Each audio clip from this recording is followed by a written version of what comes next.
You're listening to Mammal Watching with Charles Foley and John Hall. You can find other episodes at mammalwatching.com/podcast. Me, Charles Foley in Minneapolis. And me, John Hall in New York City. Welcome home, Charles. Just back from Tanzania. How was the trip? Oh, the trip was wonderful, John. Visited many of the old haunts, and I think the highlight was spending some time in the Serengeti ecosystem, and most specifically on the short grass plains of Ndutu.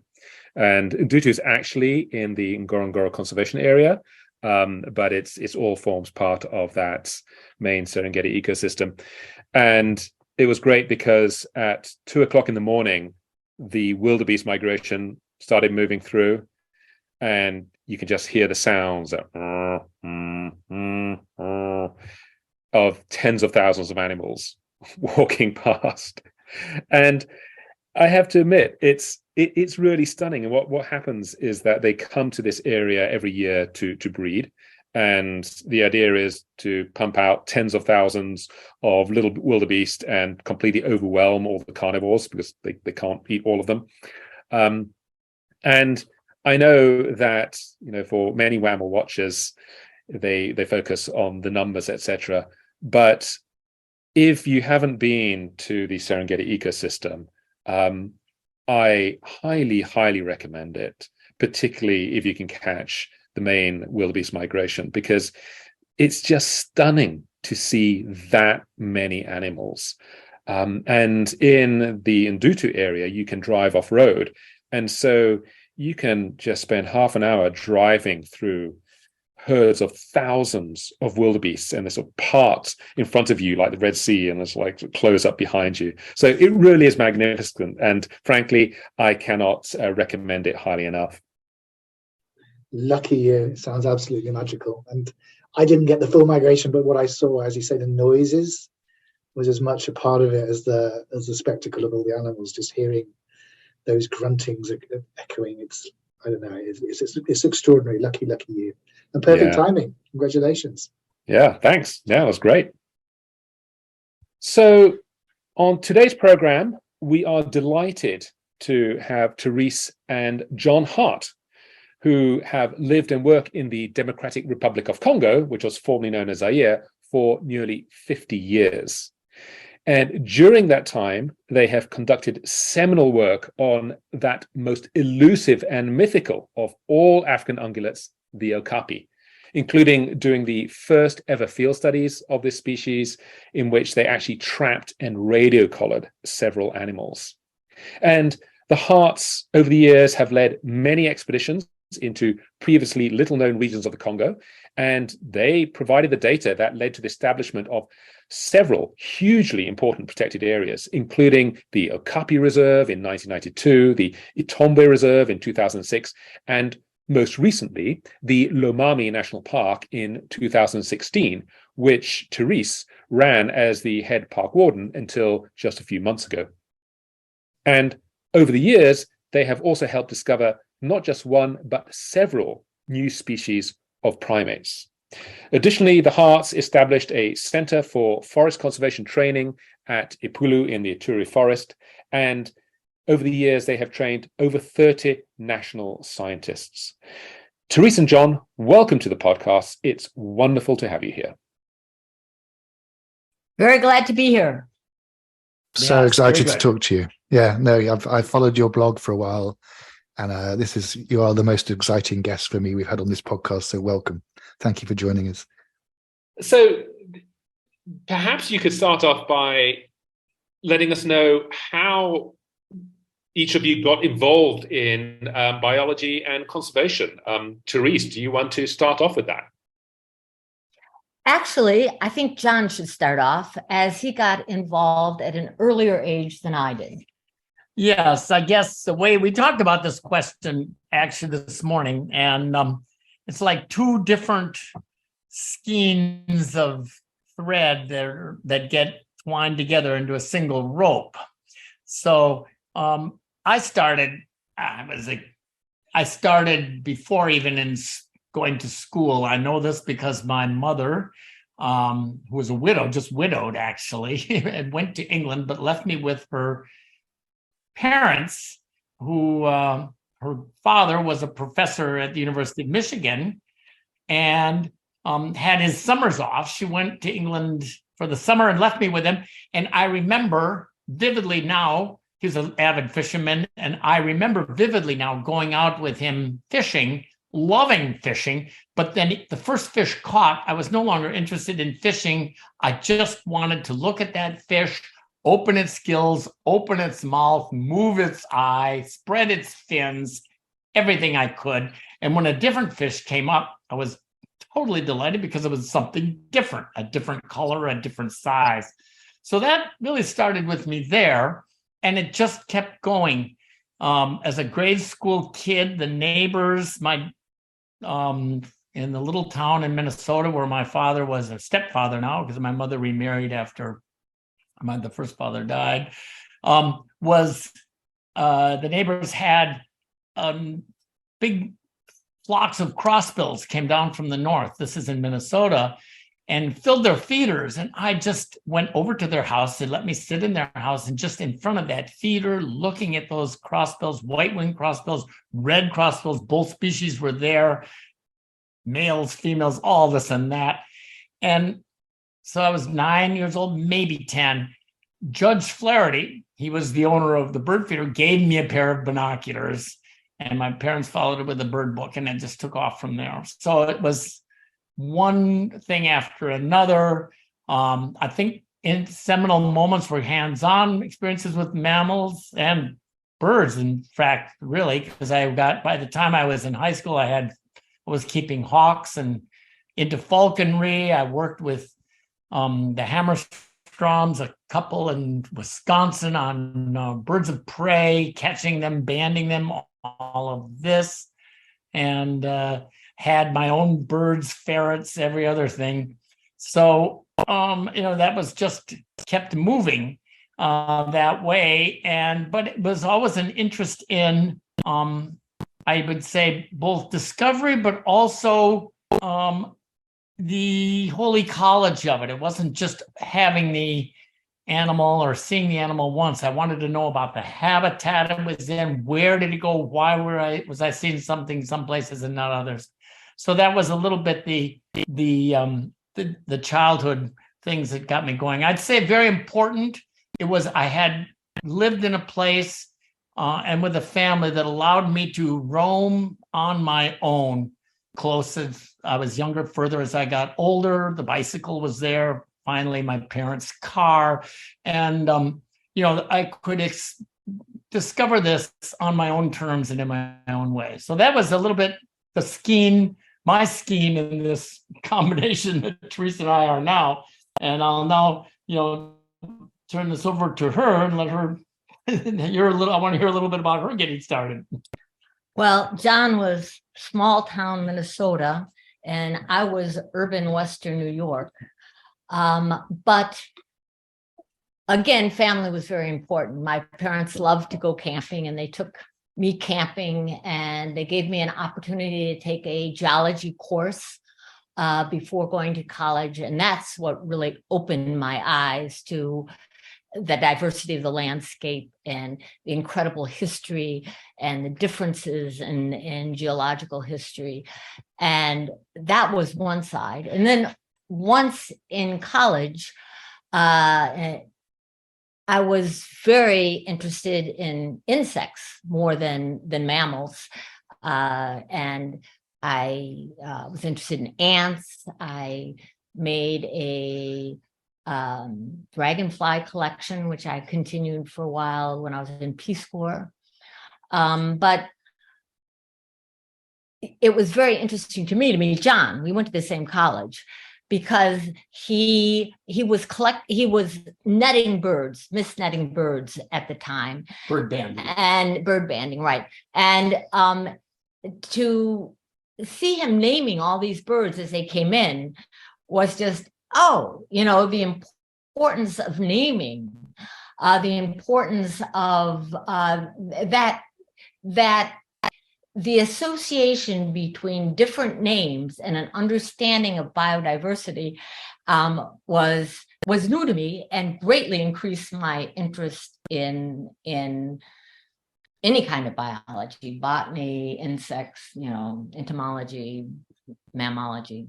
So that's a more general sort of approach. But those two came together really around conservation, and I would say that got started in the 1980s. Really, basically, yes. Yeah. Oh, even earlier in college when we were seeing river valleys be transformed by housing projects. It was, again, a visceral and direct encounter with loss of nature or transformation that was motivational. The reading helped us understand it. Meeting other people helped inspire it and opened us. But we really experienced loss of nature that we appreciated and even considered something of our own, because we had these special little places we would go to see the spring flora coming out, watch snipe winnowing in the spring, all of these things, all of that. And that was jolted us a little bit. And I'd say it really came together when we started working in Africa, and we were really open. This was in the 1970s now, really opened up to the natural world there and seeing not only tremendous change but tremendous potential loss at stake and the complexities around that. And I think that focused slowly but surely our minds into conservation. And by the time we were with you, Charles, back in WCS days, we were already had made that move from just the observer naturalists and discovery and naming and collecting information to wanting to make a difference. Here, I'd have to say that a person who was important was Thomas Strucksaker. When we were working in the Ituri forest, we were working this is the 1980s. Yeah, 1980s. We were working very much in the present. And it was a huge forest, small villages. It was hard for us. We did not think in terms of it being lost.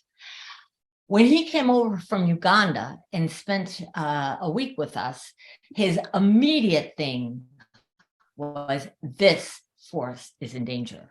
And it was sort of like, why does he say that? What is he coming from? And it was the understanding of what he had seen in Uganda and his interpreting it to the Ituri, and then later seeing his interpretations very much come true that were important, I believe.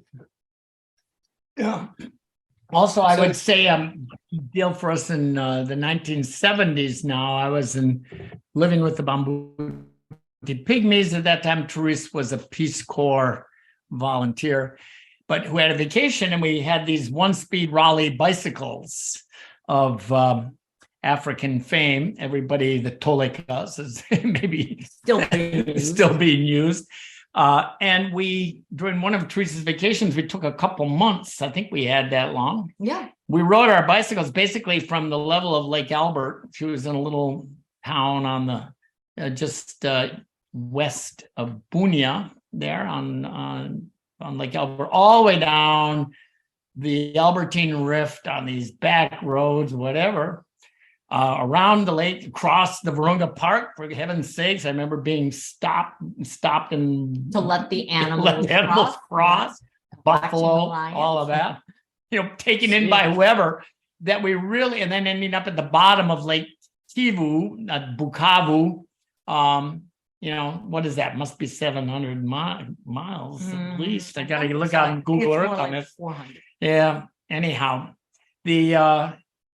that trip was also an incredible eye-opener because we saw these remnant forests in the Albertine Rift where there were still gorillas, and we took part in or witnessed a hunt for some of the last gorillas in this tiny little remnant forest where George Schaller in 1959 had reported gorillas near Ali Bongo, all of that.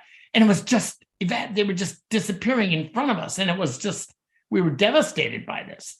And, here were this last families of gorillas just under terror in these places. The first thing to do, these were people killed the gorillas and then they cut the forest. There's now, you'd never know there were ever gorillas there now. It's cow pasture. So these were all jolting experiences in a visceral sense for us that motivated us. And we were together to do that. That was a great ride. Right.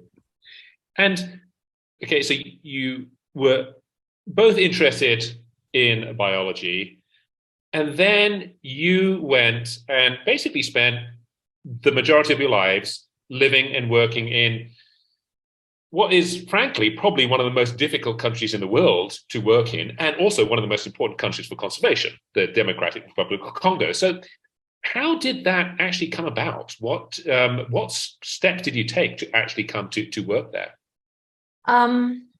Some of the motivation was from Colin Turnbull. Colin Turnbull wrote a book, The Forest People, which is a little bit romanticized, but it was a story about the pygmies, the MaMbuti pygmies, and the closeness, the closeness they felt to the forest, and how their conception of life was very built on the forest and togetherness with the forest and with each other.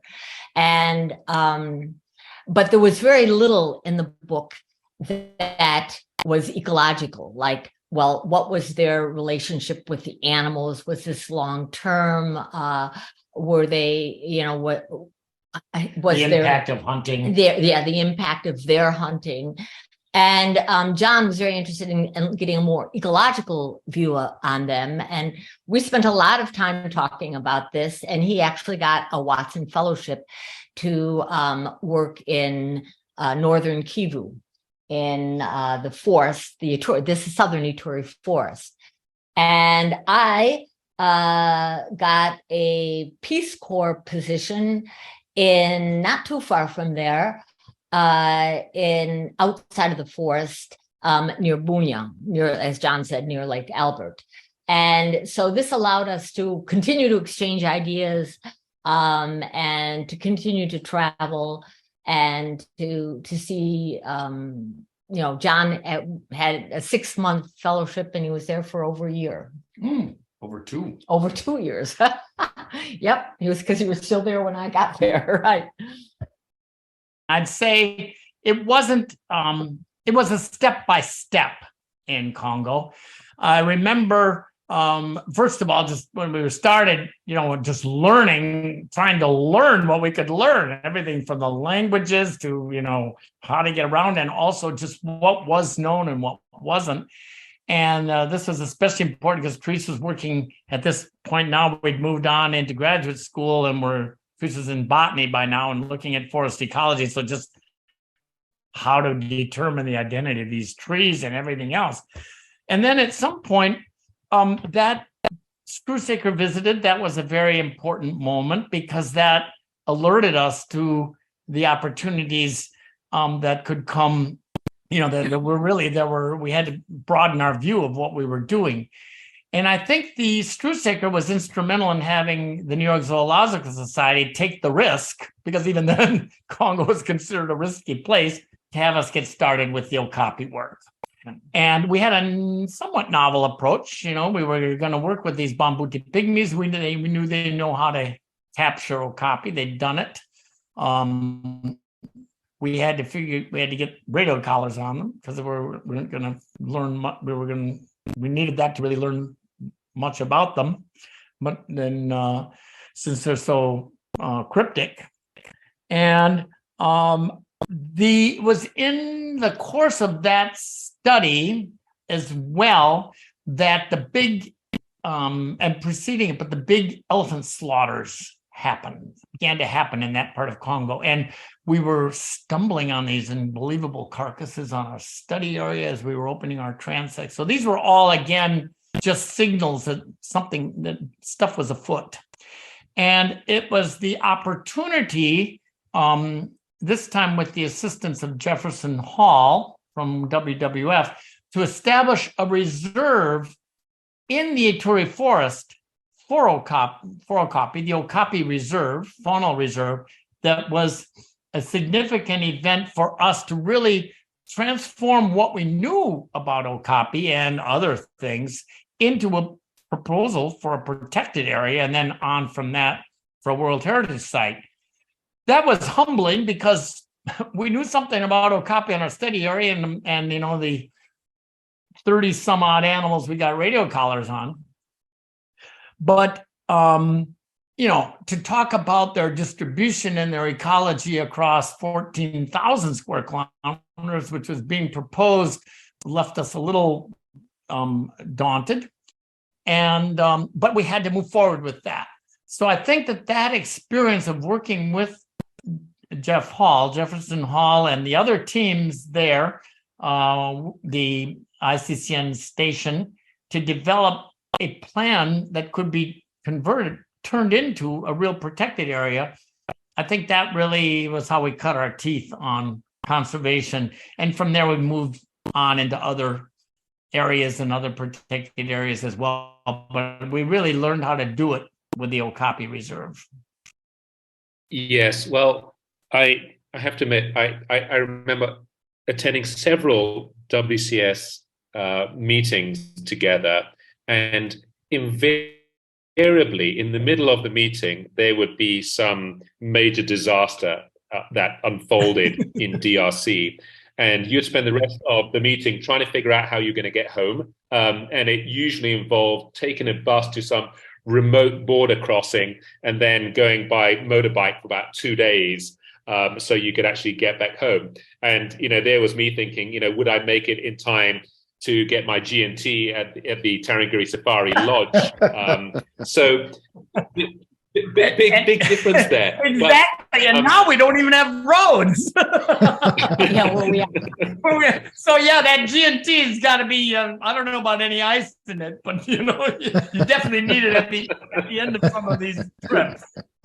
Yeah, I would say partly it's you're touching on something that's maybe one of the reasons why DRC has remained so inimical, if I can say, or off limits at the very least, or difficult for people, in that you really have to establish some level of connection with a range of people, players, you know, from administrators to the border people to the local chief to whatever, who have something to say about who you are and what you're doing, and be comfortable enough with that, and also be able to negotiate in that. And I think that we learned how to do that. It makes one see more opportunity there than if you come in and are just faced with, you know, nothing but red tape and you know, totally unpenetrable red tape, or someone who's, for whatever reason, is in the way of what you think you want to do. And you know, that you have to get past that. Those kind of people are still there. They're a little bit, now some of those people have, you know, there is real insecurity in some areas, but that mindset was also around while we were around. And you could, once we had that's maybe why we were so much place oriented, because you get into a place, you learn the players, you learn your place there, you learn what you can do, how you can get people to work with you, you learn how to move things forward that allows you to really get going. So time is important, and networking is very important there. I realize these are important everywhere, but they certainly had a dominant context in Congo because the level of professional behavior might be kind of low otherwise. Just your comment about disasters in Congo. Events in Congo have definitely threaded different experiences together and tied us to areas. And I go back to what you said about a disaster. Perhaps the biggest disaster that ever happened was during a WCS event. And we, with all of the WCS staff, were out on our Okapi study area. Everybody who had come to visit, we had all walked out. It was an 8-hour walk. Yeah, all day. And we were just relaxing. And then the little CB radio came on. There was a disaster in town. And actually, the woman who was taking care of our children, Sandra Rossi, ex-Peace Corps, very, very strong woman, obviously, was down swimming with our two girls. And the girls had just gotten out, and she was going back in to rinse her hair when she was taken by a crocodile. And in the end, she lost an arm and she lost some fingers on the other hand. And our children were fine. But I remember, okay, we're going to leave everybody out here. We're going to collect everybody's flashlight. And we walked back in, and they had already taken her to the nearest mission station. There was a nurse in the village who had stopped the bleeding, and it was just amazing how people came together, and her own courage in handling all of this. It was quite amazing. But that was even more remarkable because, first of all, I have to give a little interjection here. We always bought people who came to be our tutor nannies a high deductible, low monthly, total insurance, take care of whatever happens. It was the best money I think we've ever spent in Sandy's case. Also, she was from a military family, and when I went to visit, they understood this kind of thing. And now there are many women who are amputees because of the involvement of women in active duty in Iraq and elsewhere. But then she wasn't, and she really got involved also with veterans and with people talking about dealing with phantom pain, all this, the lost arm. But the most incredible thing was she came back. She insisted on coming back the next year. Because she said her claim was that she had not completed her duty. She was coming back, and our girls, were just on their knees in front of her. They adored her. And she was fundamental because she taught Jean-Remy Makana, basically got him really going in English. He went on to get a master's degree in forestry, wrote the prize thesis at Oregon State, and then on to the University of Toronto for his PhD in forest ecology. He got started with her. So it was so astounding that even faraway administrators came to Epulu to actually see this woman, that she came back, and that first of all, that she survived, and that she'd come back. And so that was, this event sort of also put us a little bit on the radar for people who might not actually consider it. But it also was amazing to see how that news just rocketed through the whole region, and people from many far away knew about it, and asked about it and had their own stories about it. So there's a certain element of Congolese society that is this kind of sharing across of things of this nature across people that you might not know. And that actually helped us with our own footing there, because with conservation, we had to ask for some difficult things to happen sometimes. And it was good that people knew that we were dedicated by that. They were convinced of our dedication, and that was an important parameter for them. Yeah, extraordinary stories. And that dedication, obviously, and people's conviction and trust in you then opened all sorts of doors. And I know you've discovered several new species of mammals over the years there. Could you tell us about some of those? So there have been two. This was actually now the Lomami. So we're moved ahead several decades. In 2002, we'd heard about this place, a place neither of us had been. In the middle, more in the middle of the country, up on a river. We didn't know anything about a big river, but there it was. And I sent Liangola out, innocent Liangola out, and he couldn't get in there, but he heard about some rivers. He heard about this place that hunters, it was sort of a mother lode for bushmeat hunters, elephant hunters to be specific. So that was, and by 2007, we were stepping back from WCS and now had other funding from small funding, and we're based with the Lukuru Foundation. Terese has an interjection. I just want to say something. Where there was a meeting in Libreville in early 2001, in which all the the conservationists, both NGOs and government officials from Central African countries got together. This was just before CARPE. No, Congo Basin Forest Partnership. Yes, before. This was setting the stage for the Congo Basin Forest Partnership. Exactly. And they talked about what were the important areas and what were less important areas and where priority should be put.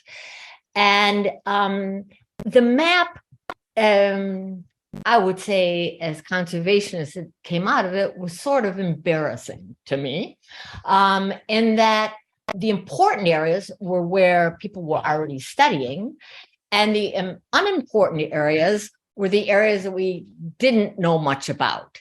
And in Congo, more than any place else, there were large areas that we didn't know much about.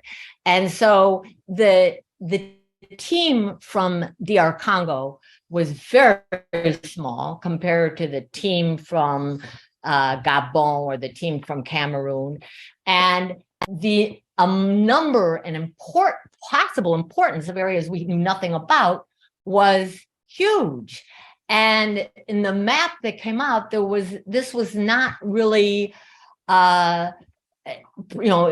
these areas all had low priority, and that grated on us. Yeah, but it wasn't as though we knew much about that area. It was that nobody did. But the Congo Basin Forest Partnership was adamant about getting landscapes that were known, get this thing forward. They had to move the forest conservation agenda forward. Right. They didn't want to have something on there while more exploration is needed. They didn't deny that maybe it was, but it was not going to get the big funding. But there was this big chunk in the central part between the Salonga National Park, which was very nicely there, and the Maiko Ituri landscape, which we were very insistent was there, should be there, and it was, because we were coming from there at that point. But in the middle of this was this Lomami Basin. But we did get some intimations that things were down there. We didn't know what. And so sent the first mission, got close enough to know that it was not going to be easy to get to. There were no roads. And the region, these places that were being mentioned, I found them on the map. It's like, how we can ever get there. And but in 2007, we'd stepped back from Wildlife Conservation Society and got some initial funding to do some exploratory recce's, which meant that we got our hands on a dugout, motorized dugout. We rented one. I think, we rent to start. We rented to start. Started, there you go. Got somebody with an outboard on it, because we had to go start these places. This place started about 750 kilometers by river, up from Kisangani, down the Congo to the Lomami, and up the Lomami, all this distance, burning the fuel to get into this place. And we started putting teams out with waypoints in the middle of this big green blob on the map on Google Earth. And they had to get there. They knew we used basic techniques that were all the forest teams in the WCS program used that we had just left, and that are part of a book put out by Lee White and Ann Edwards, still very useful today. And they started coming back with these big circuits and finding, first of all, we found a lot of the elephants, and we got in there just as they were being hammered out, but that there was a lot of other stuff. And then on the return trip, the very first return trip. Well, let's just say some of the endemic animals, because this area has more endemic animals than any other protected area in Congo. So, well, that point we only knew about the bonobo. Yeah, it had the bonobo, it had the Congo peacock. That's true. We knew that was there. Yep. But we didn't know a lot about the other stuff. We weren't even sure about Okapi there. Well, they found evidence of Okapi. That's skin. right, on that first trip. They found so the first trip already turned some stuff up. And particularly for the primates, since this is where some of these unknowns were, the Ash Vosper, who was one of the field teams, took a picture of a young monkey that somebody had at the pirogue dock at Opala.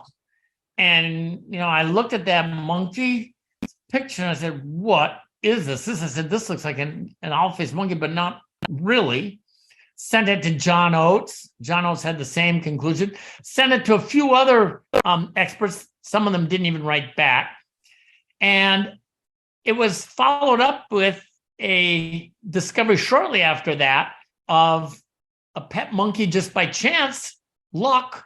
The next clue was a lucky sighting of a schoolgirl, the daughter of the school director, at her home in Opala. I don't know, can't remember why we were there. Maybe we were just passing through, or someone said this, this girl had monkeys, loved animals. So we saw her. There was this monkey again. And that was the clue that there was something out there. But it was only several years later that we learned that it was actually in the area we were exploring, but we had never detected it because it's on the ground, very cryptic. It moves fast away before we detected it.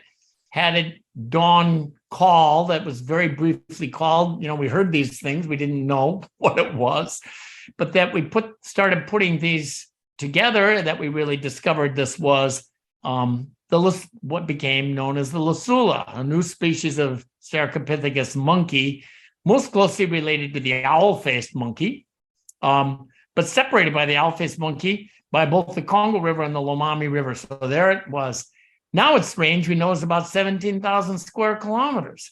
So it's no small, tiny area, but it's just that nobody'd been in there. Any bushmeat coming out of there to Kisangani would already be so smoked and dried and cut up that nobody could see what it was. And was too far for fresh animals to come. And that's how that story started coming together. Now that we are using camera traps, subsequently, we got camera traps out there, and they're all over the place. They are a common monkey in their home range. In their range. But that was the Lasula. Then the second, that was pretty remarkable. You don't find something like that often, brand new species. I realize it's happened, but this was the first one, I believe, since the Kipunji. Yeah. Well, then about the same time, Maurice Emechu, one of our Congolese assistants, a team leader, former school teacher, decided he'd rather be working with us than being a school director. He was without pay, and was very interested in the fauna. Had come from central DRC. Saw an animal, saw a monkey, got a picture of it that we couldn't. It wasn't a great picture, and we only had one. We couldn't see what it was. This was 2008, 2008-9. The same time, 2009, I saw in the same general area, I saw and heard monkeys, and then saw something I didn't know what it was.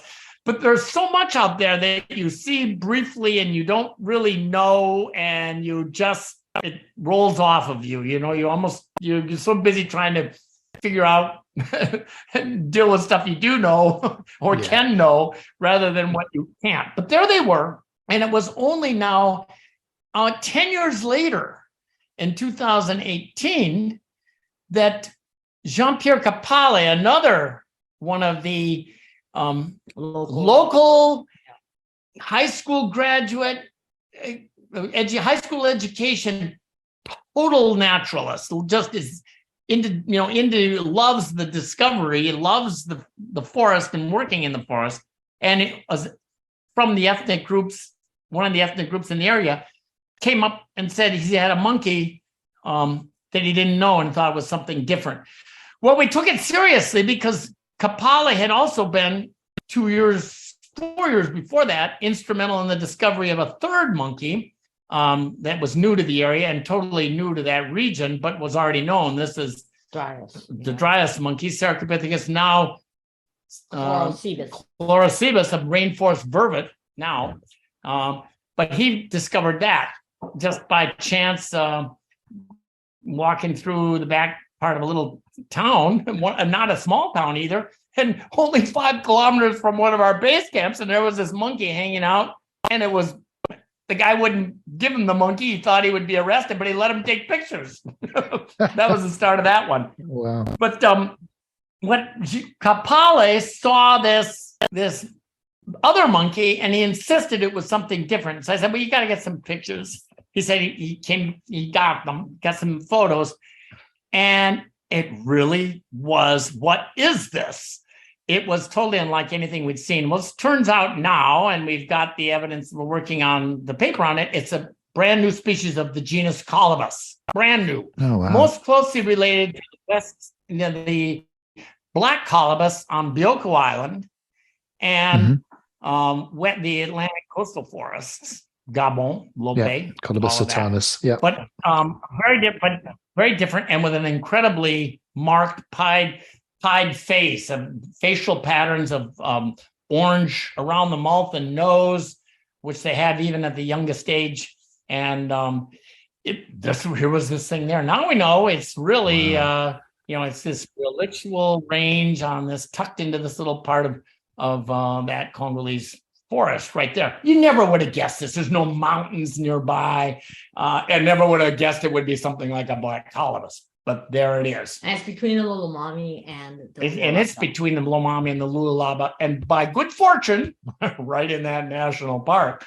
So all of a sudden, since starting there in 2007, when there were 8 species of monkeys and the bonobo known, that's right, the 7 species of monkeys and the bonobo, 8 anthropoid primates. We're now up to 12.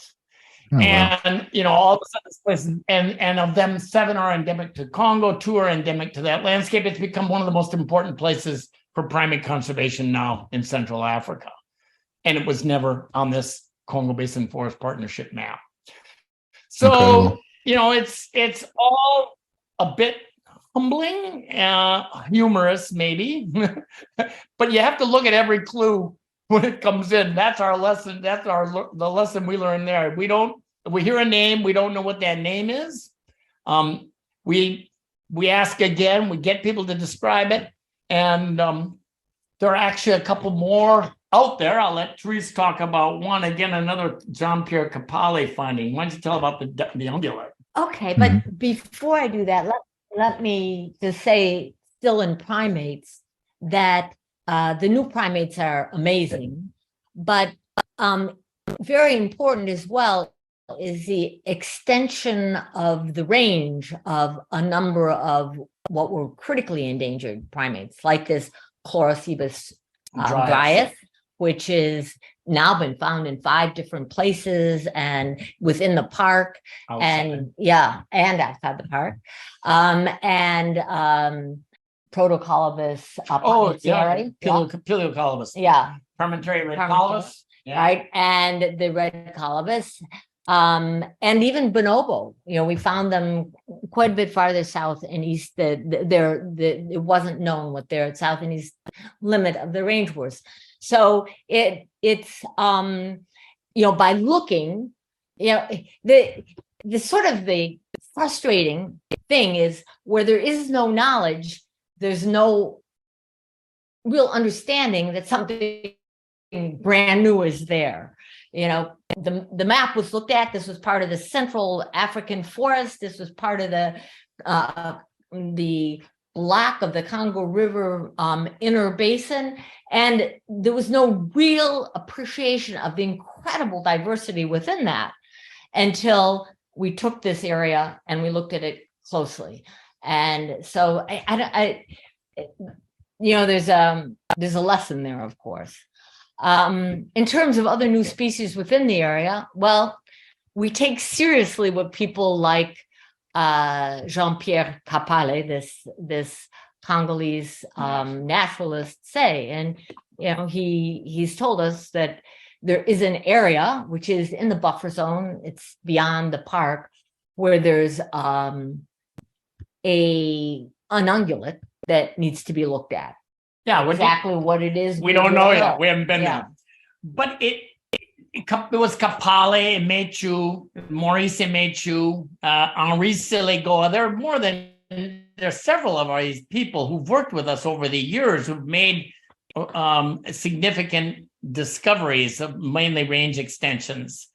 But they've inspired other people working with the project, and we were getting other information coming in, that we could, we didn't see these things ourselves right off the bat. Other people saw them, but they now knew how to document them.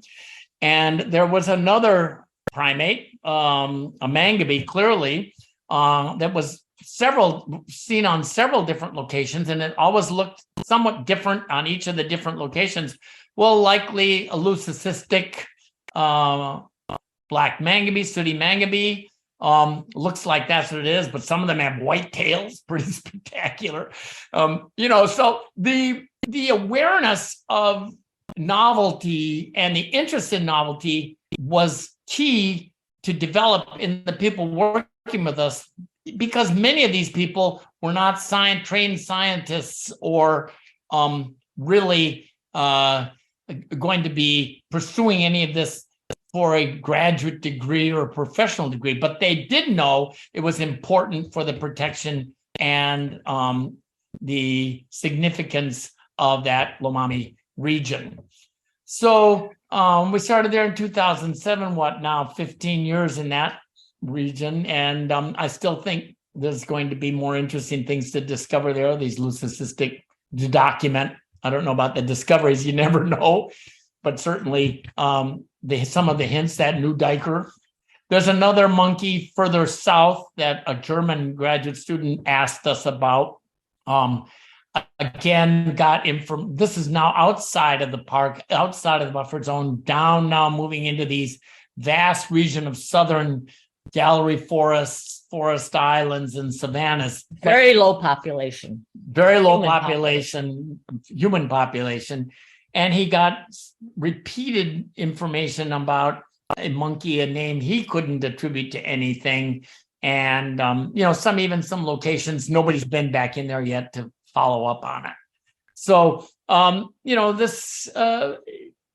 there are some interesting possibilities, but you really do want to have the time to be able to do it. You can't walk in on these things easily. And then you may walk in and discover it wasn't maybe not such a great thing after all. But we do continue to hear about unusual creatures that have names at some level, but don't match up with any description that either we or the people working with us in our area know about. One probably aspect of that is the incredible habitat diversity along the Lomami. We had previously worked in the Okapi Reserve, and that has large areas of even monodominant forest of where change is much more gradual and less abrupt and less extreme. And the Lomami has a lot of different, very, very variable habitats in terms of water, in terms of composition, in terms of substrate, and this obviously, contributes to the diversity of the animals as well. Yeah, check the Okapi, for example. We've since been working now with colleagues from Cardiff University, spent some who's a geneticist working on this, and we've been able to document the range that the Okapi now has on the left bank, the west side of the Congo River. And David Stanton was key on that and wrote a great thesis and produced some fine papers. And one of the things that emerges is that, first of all, while its genetic composition, its genome contains everything that's found in Okapi elsewhere. It's a particular arrangement of those alleles that's specific to the west bank of the Congo. The other thing from the ecological point is that there are these huge forests out there, and this animal is nothing like the abundance it is in the Ituri. I mean, it's really localized, and it's difficult to predict why it can be in one place and not in the other. It's not got to do with hunting pressure. But as we got to working with a Congolese botanist, another fine researcher in the area, Modestine Compagnie, she was doing a whole series of plots across these gradients of soil type and in seasonal inundation and all this. And we were finding that including the understory. We found that while all of the species that the Okapi, the genera in particular, but even the species that Okapi were highly favored in the Ituri, where they were relatively more abundant for sure, just while they were in the Lomami, they didn't have anything like the stands in the understory that we found in the Ituri, and where these Okapi were always coming to eat. So it's these floristics play out in an interesting floristic composition played out in an interesting way to affect the distribution of a species that we hadn't anticipated before. But the Okapi is there, and it's a significant part of that park's fauna. That is why it's important to protect it. So the only protected population of Okapi in that left bank, that west side of the Congo River. Most people don't even know Okapi are there. They're there. Let's talk about Okapi, because clearly they are probably one of the most iconic species of large mammal anywhere on the planet. And the two of you probably know more about Okapi than any other human on the planet. So you radio collared them originally. What was that like? How did you catch them, and what did you learn from the radio collaring? We radio collared them. We dug pits along Okapi trails, and in the Ituri, we worked very closely with the MaMbuti pygmies. In fact, they were most of our field team were MaMbuti pygmies. And they helped us, they helped find Okapi trails and helped orient where we would put in the pits, and did the surveillance of all the pits. They had to remember where those pits were. We had hundreds of pits and we couldn't remember anything. So they spread out every morning, examined all the pits, and quickly actually through running and communicated back where Okapi had been captured. And went to our field base where we had all the equipment to put on that, and we trudge out. And so when we got word back, there was an Okapi in one of these pits. There, first of all, it's a dangerous undertaking. I mean, it's a fall. These animals are cruising along, and down they go. But it was the way that they were being caught for the original Okapi were captured for the zoos, and was the only way that we knew, or anybody that we were with knew, how to catch them. So it was a tried and true method, but it did have risks, because you had to get to the animal before rain got on them, and if they got rained on and were attacked, I mean, they could be attacked by just droves of tsetse flies and things like this. So we had to work efficiently. So we basically, while the animal was in the pit, we determined what we could about the animal, its sex. We put the radio collar on them, took some photographs of a few distinctive features that we could see there. We couldn't see the whole animal. And then the MaMbuti broke down, using hoes and axes, broke down the pit in front and basically made a dirt ramp out for the animal. And the animal was restrained behind that ramp while it was being built with a screen of sticks. And then the screen was removed and out came the animal. And that was how we managed to do that. We worked with Emil Dolensek. I think we had to replace radio collars. We worked with both Emil Dolensek, who was the vet at that time at the Wildlife Conservation Society, and later Billy Karish, to hunt down with a dart gun animals that already had collars so we could replace the collars. And that was not easy, even with these skilled MaMbuti trackers. A big Muzungu like Emil Dolensek just couldn't quite get in there. So it was not, there were many frustrating moments there. And we had these collars, Telonics collars. They took us each 24 months. I think they're pretty good, but they were not GIA. There were no GPS collars there. We had to be cruising around the forest on this footpaths that we made a grid of these things with these handheld receivers, climb any little termite mound. This is 1985. Yeah, this is 1980s to get a signal and then triangulate that on the footpath. So, one animal a day. We trained a lot of MaMbuti how to use that radio equipment, the receivers, and we're able to get maps. Some cases it came back with the location. We had an address for each path crossing so they could tell where they were. They sometimes left leaf signals and things like that, so we could actually locate where the animals had been. And that was how we put together what we knew about ranging. Females have smaller ranges. Males range very widely. Young animals, both sexes, stay a long time with their mother. We learned all of that by this simple method. But it took us, 6 years? Yeah. 5-6 years. That's all we did. I remember one of the amazing things was realizing the intensity with which a lactating mother stripped the foliage in her area. That's right. That was just, whoa, huge. So this is a big folivore in a shady rainforest understory. Just, that's not a niche that's very widely replicated elsewhere.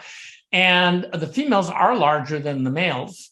And they dominate the males. The males approach females very cautiously in the wild when they're around. And females, I think the females also defend, keeping other animals off of their territory other than crossing through. And when they're lactating, the energy demands were just so high. That's how we often detect them. We could hear them feeding and foraging because they're moving and stripping leaves. And that's how the MaMbuti taught us how to hear that. And we use that as well to be able to get, even for our collared animals, to actually get close to them, because they weren't so easy to see, even when they were, even with animals of that size. And sometimes, and they also got somewhat used to us. They allowed us to approach them. They recognized us as friend rather than foe, or at least tolerated us as time went on. But finally, that was a very important clue for us in the Lomami, because we had learned how to recognize these heavily browsed home ranges of adult lactating female Okapi, and we were always on the lookout for those things in the Lomami, and we never saw anything quite like that. And the camera trap images and the locations we have of Okapi are that they're probably having to range much wider. There could be a very different use of home range there than what we found in the Ituri. But these stands of Drypetes, Rhineraceae, that family was big for them. Rubiaceae, their favorite foods. These things were where these Okapi queens were hunkered down, and they controlled that space. The males were cruising around looking for them. Home range is 3-4 times the size of that female. And it was also amazing how long the young animals stayed with the mother. We had one young animal that was fully adult size before it finally left. And when it left, we had 2 or 3 days when we could get its signal, and then it just gone. Wow. And how often would you see the Okapi? How often, once they had the radio collar on, or once they were out or in the wild, how often would you actually clap eyes on one?